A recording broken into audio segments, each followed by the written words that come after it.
What's up, fellow flat earthers from Dallas, Texas? Just sitting out here with my dog Bo, waiting on the auction to start, but just kind of wanted to throw my 2 cents in again. I watched Jed Skeptic again last night, and you know, nobody wants to answer the question, why is the moon not full if the sun and the moon are out at the same time? Bubba, do you know that answer? He doesn't know. Maybe he knows. He's not telling. Are you telling?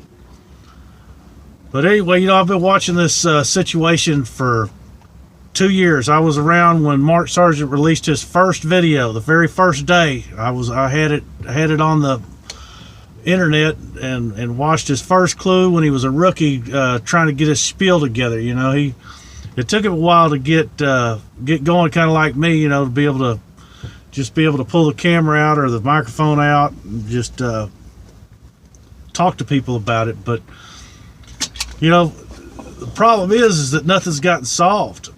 You know, we're 2 years into this deal. You know, we got all these proofs, and then nothing gets solved. There's no way of actually proving it. You know, one way or the other. You got the ball earthers.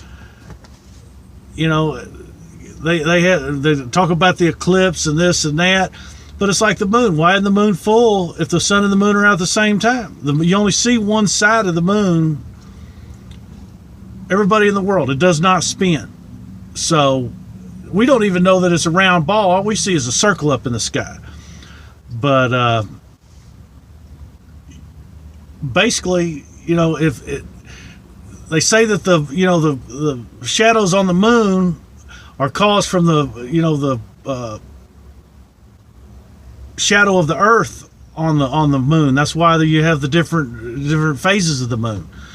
So, you know, that's one of the main things, you know, that just debunks almost everything that's out there is being learned or taught. You know, somebody's going to come up with some reason, but whatever the reason is, it doesn't make any sense, because the moon's supposedly full when you know, there's days when the moon's full and it's pitch black outside.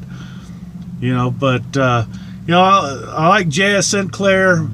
You know, I don't consider myself one of the potato crew, but I like Flat Earth and Other Hot Potatoes. I've watched every episode, and you know, I've seen John LeBon come on. I was around when he did all his proofs and did his round tables and all that stuff.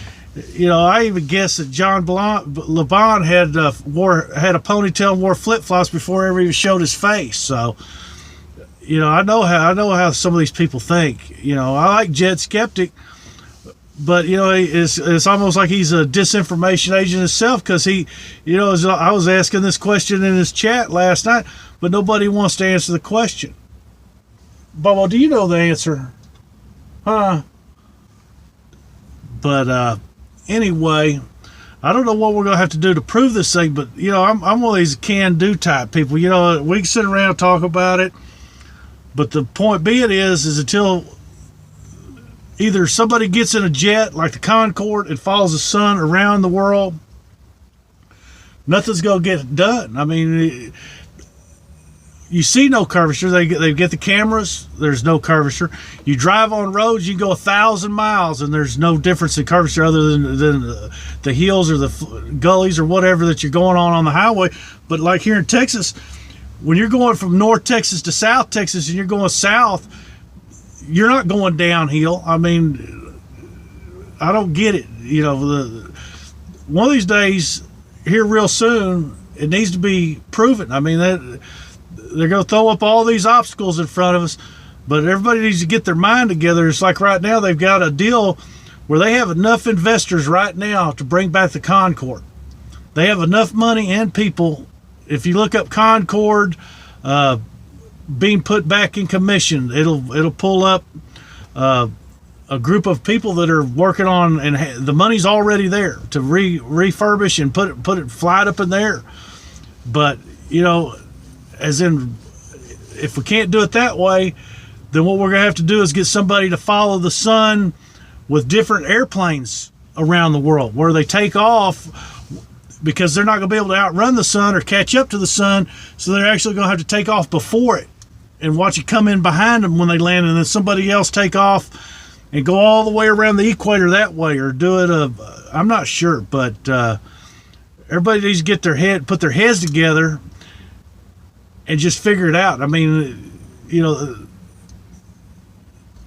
I just don't know. But anyway, I figured I'd throw my two cents in today. So y'all have a good day. And me and Bobo are in the big truck. What's up, Bobo? Where you at? There he is. He's sleeping. All right. Good night, y'all.